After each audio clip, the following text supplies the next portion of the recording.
हूं कैलाश नाथ जोगी। आप देख रहे हैं सफलतम आईएएस पीसीएस क्लासेस। दोस्तों, मेंस एग्जाम राइटिंग की प्रोसेस में आज हम लेके आए हैं GS1 के इंडियन ज्योग्राफी से एक क्वेश्चन।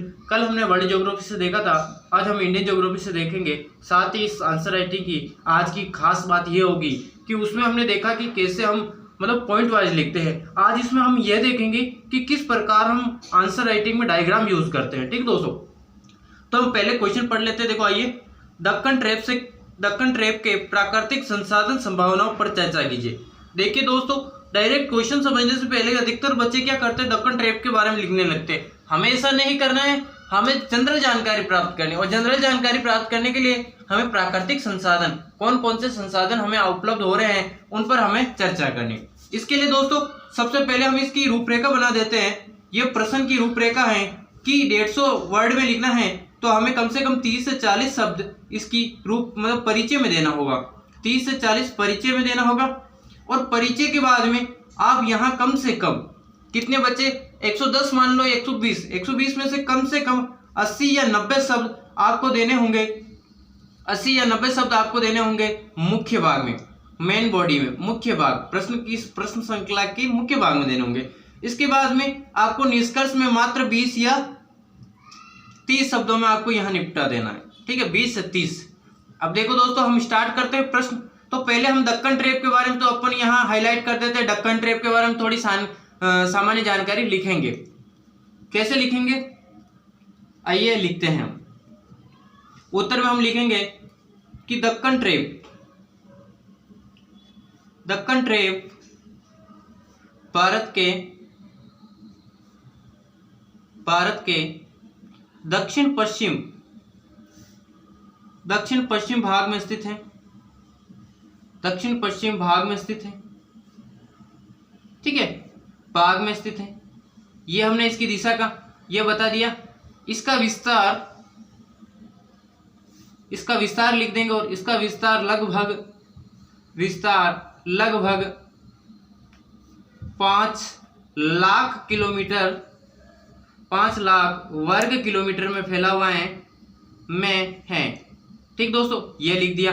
एक और इंपॉर्टेंट जानकारी लिखेंगे। क्या लिखेंगे, अब इसकी देखो, आपने दक्कन के इसकी सिचुएशन बता दी। अब हम लिखेंगे इसका विस्तार कैसे हुआ।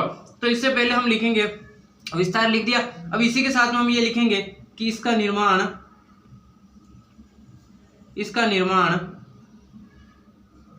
लगातार ज्वालामुखी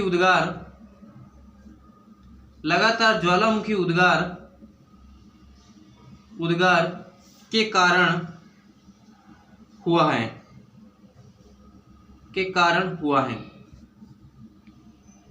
अब देखो, हमें यहां लिखना है कि ट्रैप क्या होता है। एक स्वीडिश भाषा का शब्द है। किसका है, स्वीडिश भाषा का शब्द है। स्वीडिश भाषा का शब्द है जिसका अर्थ है, स्वीडिश भाषा का शब्द है जिसका अर्थ क्या है, जिसका अर्थ होता है, स्वीडिश भाषा का शब्द है जिसका अर्थ है कि सीढ़ीदार संरचनाएं। सीढ़ीदार संरचना। ठीक है दोस्तों, सीढ़ीदार संरचना। अब अपनी जो वो संरचना है दक्कन ट्रैप की, वो भी एक सीढ़ीदार संरचना है। ठीक दोस्तों, यहां तक आपने 20 या 30 शब्दों में आपने इसका परिचय दे दिया। अब हम यहां करेंगे, इसकी सिचुएशन बता देते हैं कि देखो दोस्तों, ये भारत का नक्शा आपको बनाना आना चाहिए। भारत का नक्शा बहुत ही इंपॉर्टेंट है और भारतीय उपमहाद्वीप का हर क्षेत्र में आप जानते हो कि इसका बहुत ही इंपॉर्टेंट रोल है कि हर आपको पेपर में बनाना होगा। तो इसी के साथ में आपको ये जो मैं सिखा दूंगा, आप अगर लगातार जुड़े रहे मेरे साथ तो आप भी सीख जाएंगे कि कैसे आपको ये नक्शा बनाना है और ये नक्शा बनाने के साथ में कैसे क्या करना। ये अपना हो गया। और इसको हम ब्लैक पेन से दर्शाएंगे कि इसका विस्तार दक्षिण पश्चिम में। तो इस पश्चिमी घाट के सहारे यहां से लेकर यहाँ ये दक्कन ट्रैप है। क्या है, दक्कन ट्रैप। इसका विस्तार यहाँ से महाराष्ट्र में, महाराष्ट्र के नीचे कर्नाटक, गोवा, यहाँ तक का है। और इधर वापस आंध्र प्रदेश वगैरह, इसमें भी थोड़ा थोड़ा इसका हिस्सा आता है। ठीक है, अब ये क्या है, कौन सी संरचना है, हम इसे कहेंगे सीढ़ीदार संरचना है। जिससे क्या हुआ, लगातार ज्वालामुखी उद्गार से ये क्या हुआ, निर्मित हुआ। तो हम यहाँ लिख देते हैं दक्कन ट्रैप। क्या लिखेंगे, दक्कन ट्रैप। ये आपने इसकी सिचुएशन बता दी, कहाँ है, ये दक्कन ट्रैप बता दिया। अब यहाँ लिखेंगे कि प्राकृतिक संसाधन, कौन से प्राकृतिक संसाधनों की संभावना है। तो हाँ यहाँ हम लिखेंगे प्राकृतिक संसाधनों की संभावनाएं, प्राकृतिक संसाधनों की संभावनाएं, प्राकृतिक संसाधनों की संभावनाएं। कौन कौन सी संभावनाएं हैं, वो संभावनाएं हम यहाँ लिखने जा रहे हैं दोस्तों। बहुत ही इजी वे में आपको बताया जा रहा है और बहुत ही अच्छे तरीके से कैसे एक अच्छा आंसर लिखा जाए उसी की रूपरेखा हम तैयार करते हैं। पहली जो अपने पास प्राकृतिक संसाधन में वो है काली मृदा। काली मृदा, और आप जानते हो काली मृदा का निर्माण किससे होता है? ज्वालामुखी उद्गार से, ज्वालामुखी उद्गार होता है, ज्वालामुखी उद्गार से जो लावा से निर्मित, ये क्या है? लावा से निर्मित है। किससे निर्मित है? लावा से निर्मित मृदा है, लावा से निर्मित मृदा है। इसे हम स्थानीय भाषा में रेगुर भी कहते हैं। ये बस यहाँ लिखना शॉर्टकट में, वो समझ जाएगा, आपको पता है सारी चीज। रेगुर से मतलब रेगुर है, मृदा है। इससे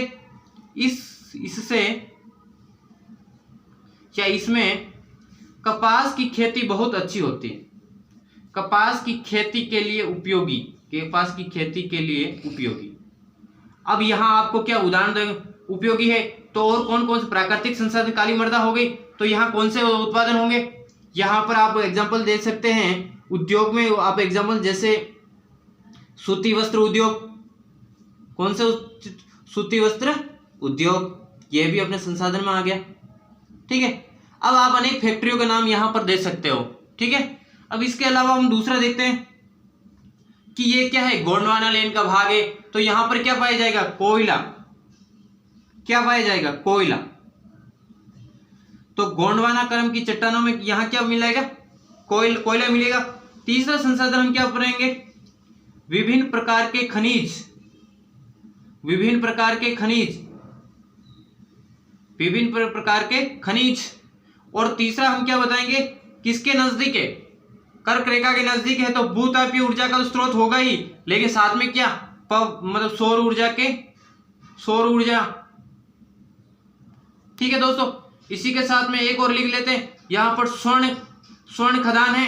कौन सी खदान? कोलार की खान, स्वर्ण खदान। ठीक है, यहाँ आप दे देंगे कोलार। ठीक, तो अब दोस्तों आपको क्या करना है कि आपको इसको थोड़ा विस्तृत, कोयला लिग्नाइट क्रम को छोड़ के बाकी सारे क्रम के अच्छे अच्छे कोयला मिलेंगे, क्योंकि गोंडवाना क्रम की चट्टानों में पाए जाते हैं। विभिन्न खनिज बता देना है, सौर ऊर्जा, स्वर्ण खदान और भूतापीय ऊर्जा। क्या कहेंगे? और कौन सी है? भूतापीय ऊर्जा। इनको दोस्तों आप 20-20 शब्दों में और आगे बढ़ाएंगे और साथ ही ये लिख देंगे।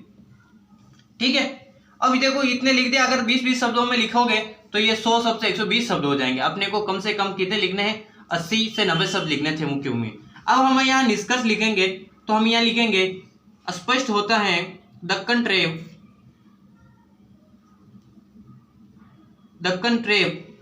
भारतीय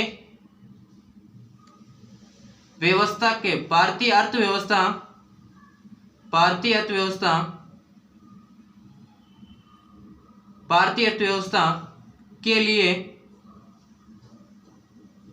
के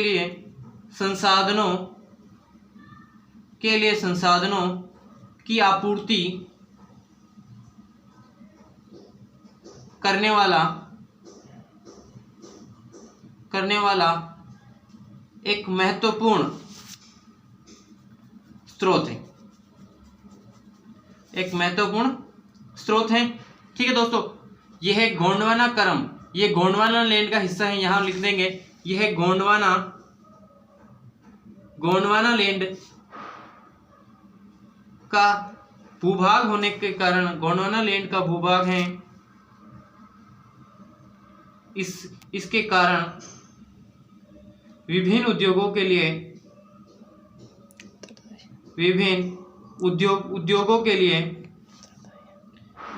लिए कच्चा माल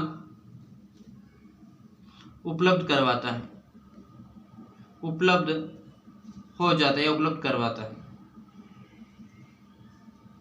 अगर यहाँ आप एक फिल्म का नाम, केजीएफ फिल्म का नाम भी देना चाहो कि इसका कर्नाटक, मतलब ये जो दक्कन ट्रेप का क्या महत्व है, उस महत्व को यहाँ हम लिख सकते हैं कि केजीएफ फिल्म में दक्कन ट्रेप के आर्थिक महत्व को समझाया गया कि वहां कितनी बड़ी मात्रा में सोना निकल रहा है, कितनी बड़ी मात्रा में हीरे वगैरह की खाने हैं। तो ये सारी चीजें आपको समझानी। देखो दोस्तों, अपना जो ये क्वेश्चन 2022 के एग्जाम में आया था, हम इसी को डील कर रहे थे। लेकिन हम अगर आपको बताएं कि दक्कन ट्रेप के प्राकृतिक संसाधन संभावना पर चर्चा करें, तो इसी के साथ में आपको बात करेंगे भाई इसको परिचय हो गए 30 से 40 शब्दों में, 80-90 शब्दों में इसका लिखना है, लेकिन आप डिफाइन करेंगे आगे। मैं इसमें आगे डिफाइन नहीं कर रहा हूँ, आप इसमें आगे डिफाइन करेंगे। इसी के साथ में दोस्तों आज के लिए इतना ही, नेक्स्ट मिलेंगे जल्द ही, धन्यवाद।